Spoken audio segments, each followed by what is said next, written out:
Scan for Sovi, your AI bestie. I got your back. Comparative advantage questions are actually super simple if you follow these 3 quick steps to find the right answer before the timer runs out today. First, we must remember that comparative advantage is strictly defined by having a lower opportunity cost for a specific task compared to another person in the same exact economic scenario. Since Ming has the comparative advantage in taking orders, it means Ming gives up less cleaning time than Andreas does, making Ming the more efficient worker for that specific job.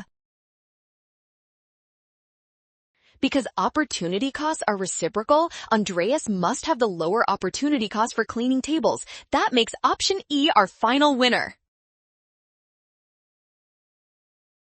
Well done! Scan the code. You can learn better with Sovi. Avoid the rush and trust the given definitions to solve these problems.